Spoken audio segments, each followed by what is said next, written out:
Indian map. Delhi is Indian capital. We live in Ladakh. Ladakh is in Jammu and Kashmir.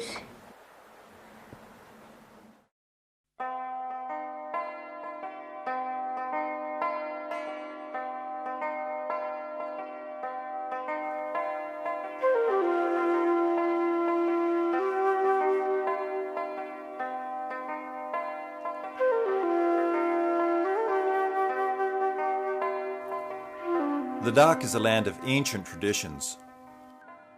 Tucked into the high Himalaya of northwest India, much of the region remains roadless even today.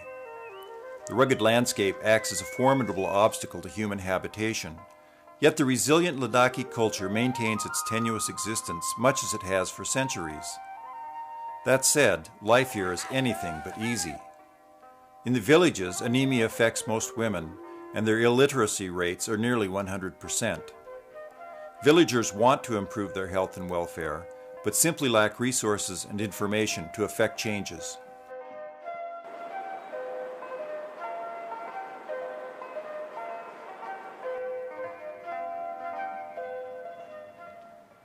I first came to India 20 years ago as a mountaineer and fell in love with the people in the place and have stayed really ever since. We first started in 1989 with Health Inc. and the name means Health, Environment and Literacy in the Himalayas, and Inc. actually stands for In Cooperation with the Local People. Here in South Asia, what is commonly called the underdeveloped part of the world, what I see as really important in grassroots development is investing in health and education. If you invest in just those two areas, you give people access to what they need to change everything else in their lives themselves. Cynthia Hunt's NGO, which is a non-governmental organization, up in Ladakh is one that we really wanted to support. I had met her personally, another member of our small society had met her, and we were just so impressed with what she was doing. We know that for a minimal amount of money we'll get the maximum benefit. We know it'll be well spent, that the effort that she goes to document everything that she's doing is meticulously done. And she's not only an impressive lady, but the projects that she's doing are very worthwhile.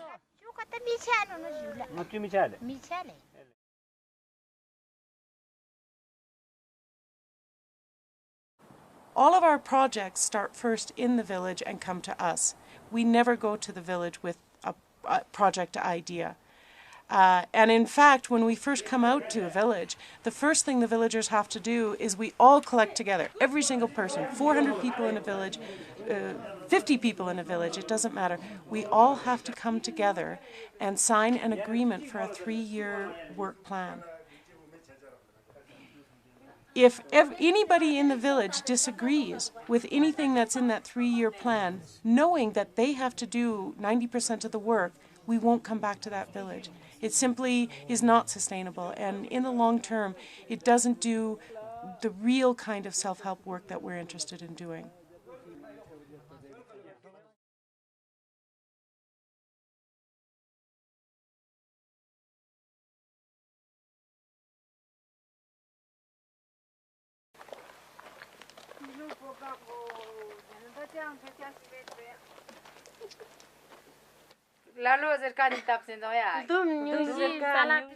Before we built the greenhouse, we couldn't grow many different vegetables.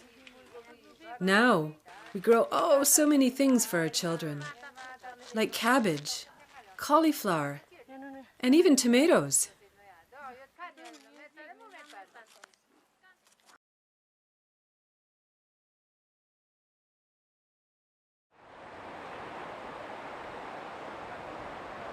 The 2 interns who are in our program now are typical of all the interns that we have. Sonam Norbu is from a remote village in Nubra, and he's actually on loan to us from the Department of Health as a medical assistant. Punsak Stanzin comes from the Changtang. He's from a nomad family right up against the border in far eastern Ladakh. When we talk about investing in the future, people like Stanzen and Norbu are absolutely vital to that.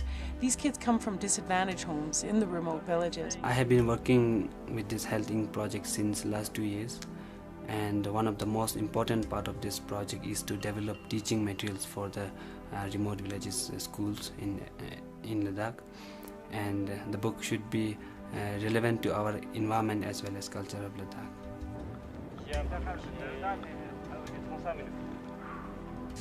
This job is very difficult for us, even for Ladakhi, because we are working in the most difficult area of Ladakh. And for instance, yesterday, the pass behind us, we started in the morning at 8 o'clock, and after 5 hours working, we came down to the 1,000 meter down. After that, after crossing the Indus River, we again, went up to the village, and there we worked for 3 hours with the villager on nutrition, and also we did some survey on education also.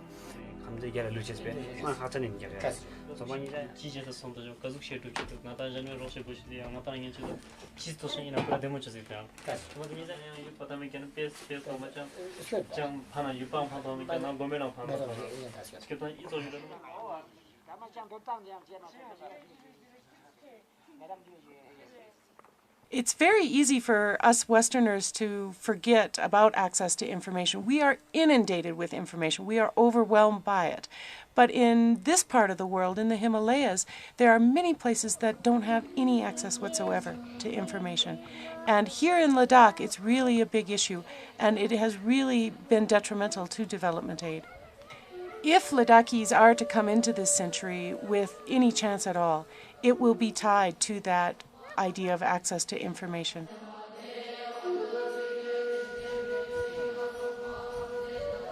And we went out and did the research and found out that an awful lot of the village kids knew nothing about hygiene or sanitation or the important issues in a child's life. In fact, 50% of the deaths here in India and over 3 million people in the world die every year simply from dirty hands and lack of access to safe drinking water. The research showed us that children need to know more about hygiene, sanitation, nutrition, and oral health, and nothing was done in the local language.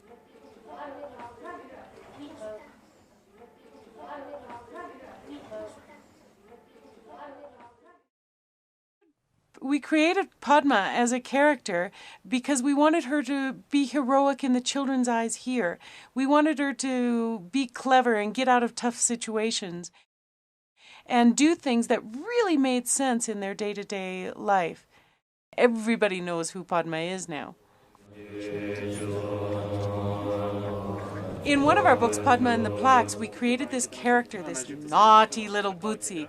And Padma, with the help of the ITBP, the India Toothbrush Police, beat up the bootsy and win the day.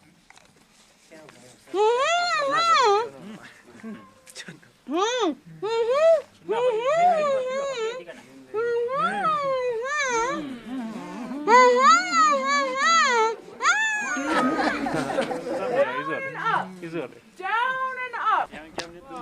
Very good. Very good. Okay.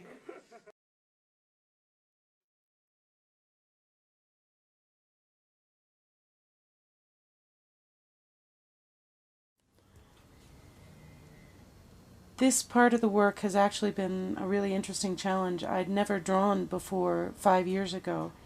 And unfortunately, one of the things that happened was that our artist died right before we had a big deadline for getting out one of our books.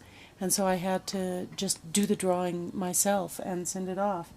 But one of the things that's nice is that I've found over the years I really enjoy doing this work, and it's grown on me, and it's been a really nice connection with the children. The story is just meant to entertain the children and to really grab their attention.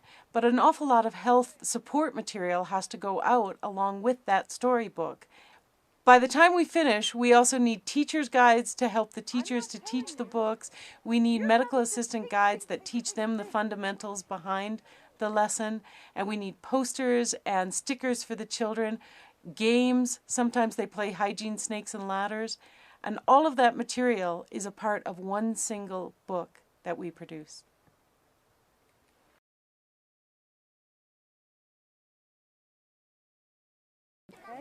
One thing that could easily be forgotten is that our teachers at most hygiene snakes and ladders, and all of that material is a part of one single book that we produce.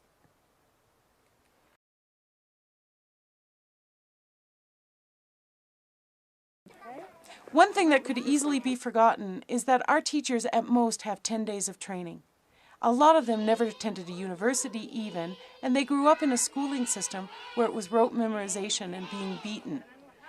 So they need some training before they can use these books. A good teacher doesn't do the work. A good teacher makes the children do the work for you. Okay? So really make them think and make them figure out what is the story behind this picture and tell you. My name is Tashianchuk and I'm the headmaster of this school here.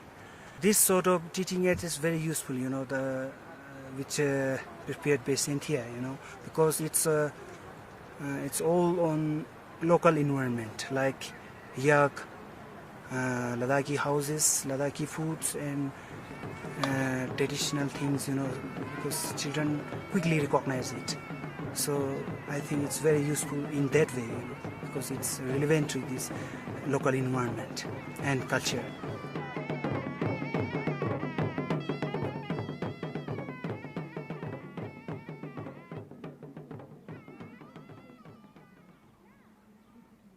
This is the Ursi Pilot School, and it's a part of the Canadian-funded project. It's the only remote pilot school in all of Ladakh district. It's important in a lot of ways. It is one of the only buildings that's livable in the winter months because of this solar heated space in the front. All of the other schools, except for Linkshed where we work, don't have any solar capacity at all, and they have to shut down in the wintertime. We've proved here that even on a 3/4 cloudy day, that this room stays really warm. Health problems in the children have lessened, and they love coming to school. They don't miss a single day during the winter. What happens inside this building is just as important as what happens outside.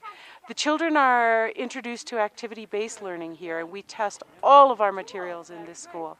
The kids get to use the play way of learning, which is common in some other parts of India, but it's never been tried here in Ladakh before. And while they're doing all this playing, they're testing each and every book we produce, every game, everything that comes as a part of the health program. Now, after 3 years, the kids are really honest with us, and we're producing excellent materials which touch the lives of 250,000 children across Ladakh.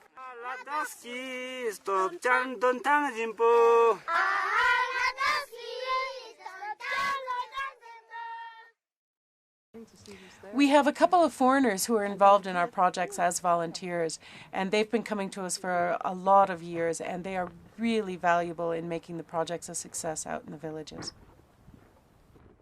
Suzanne Johansson's from Denmark, and she's a volunteer that's been working with us for the past 5 years. Suzanne isn't just a volunteer, though. She's a friend who I really depend on, and she's a shoulder I can cry on, or when we go out in the village, when things get bad, we can laugh together. What really impressed me about Cynthia's way of teaching was her enormous dramatic talent. She involves everybody in what she's doing.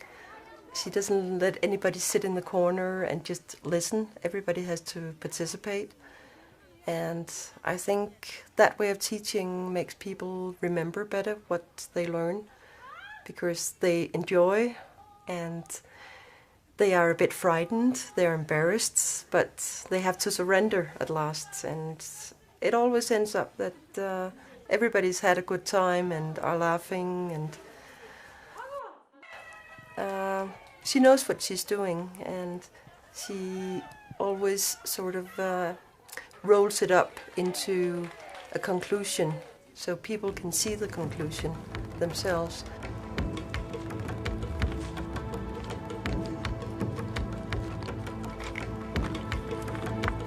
I really thrive on being up high in places like this.